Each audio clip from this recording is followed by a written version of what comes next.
Cradled by the hills of Rajasthan is the village of Khatu. Though it appears isolated, this small town acts as a magnet for millions of people every year, serving as one of the most intense focal points of pilgrimage on the planet. The crowd is a sea of the broken, the weeping, and the desperate. They arrive here carrying the weight of failed lives and shattered health, driven by a singular, overwhelming conviction. They come to petition a deity known as Hare Kasahara, the savior of the defeated. In Khatu, there is a profound belief that the more you lose in the outside world, the more attention you will receive here. But this specific power, the power to save the defeated, stems from a terrifying strategic paradox that occurred during the Mahabharata, involving a warrior who was too powerful to be allowed to fight. During the build-up to the war at Kurukshetra, the single most capable warrior in existence was strictly forbidden from participating in the battle. This was Barbarika, the grandson of the legendary Bhima.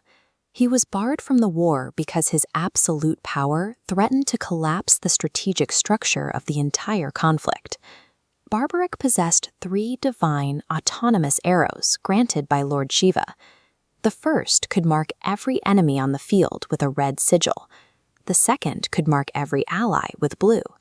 The third was a terminal executioner, capable of seeking out every red mark and destroying it in a single breath. These weapons functioned with a level of independence that ignored the traditional boundaries of combat. They turned a battlefield of skill and karma into a simple binary calculation of annihilation. The danger of these arrows was tied to a sacred oath Barbarika swore to his mother. He was morally obligated to always fight for the side that was losing. Lord Krishna, sensing a threat to the divine plan of the war, intercepted Barbarika while disguised as a Brahmin to test the validity of these claims. Krishna challenged Barbarika to pierce every single leaf of a massive peepal tree with just one of his arrows. Barbarika released the arrow, and it began systematically punching perfect holes through the canopy.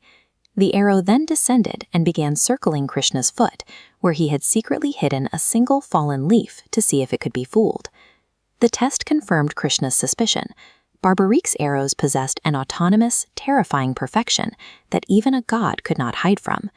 This perfection created a devastating strategic loop that would have made the Mahabharata a war with no winners. Initially, Barbarika would join the numerically smaller Pandava army. His arrows would instantly begin wiping out the massive Kaurava forces. However, as the Kauravas began to lose, Barbarika's oath would force him to switch sides. He would then be compelled to use his arrows against his former allies, the Pandavas. He would bounce between the 2 armies, decimating whichever side was currently weaker. This cycle would repeat until every single soldier on the field was dead, leaving Barbarika as the only living being standing in a wasteland. This is the omnipotence paradox. Absolute power, combined with a rigid moral code to support the loser, creates a system of total mutual destruction. To prevent this cycle of annihilation, Krishna asked Barbarika for the ultimate sacrifice, his own head as a teacher's fee. Barbarika complied, decapitating himself on the condition that his head be placed on a hill, where it could witness the entire 18-day war.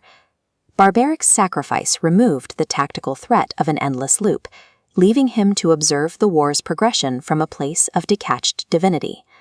Ages later, during our current era of suffering, a local Brahmin was led by a dream to a peepal tree in Rajasthan, where he unearthed a glowing, living head buried in the soil. When the head was installed in the Khatu temple and the first arti ritual was performed, witnesses claimed his eyes opened for the first time since the ancient war ended. Today, the Shyam Kund pool at the temple site remains a physical mystery. Despite thousands of people bathing in it daily, the water level remains static, which local tradition attributes to a direct link with the cosmic ocean. These physical markers at Khatu transform the ancient strategic paradox into a tangible reality for modern pilgrims. But the legend suggests a final act. Deep in a hidden chamber beneath the temple, his 3 divine arrows are said to be waiting. The Bhavisha Purana prophesies that when the corruption of this age reaches its zenith, this chamber will open. Barbarik will return, riding a blue horse and wielding his 3 arrows, to finally end the cycle of suffering and establish a new era of justice. The vow that once made Barbarika a liability on the battlefield is the reason he is venerated today. By pledging to always support the losing side, he committed to a role as the permanent sanctuary for those who have been defeated by life. For the pilgrims at Khatu, his ancient oath is their contemporary guarantee. Their desperation is the very thing that triggers his protection.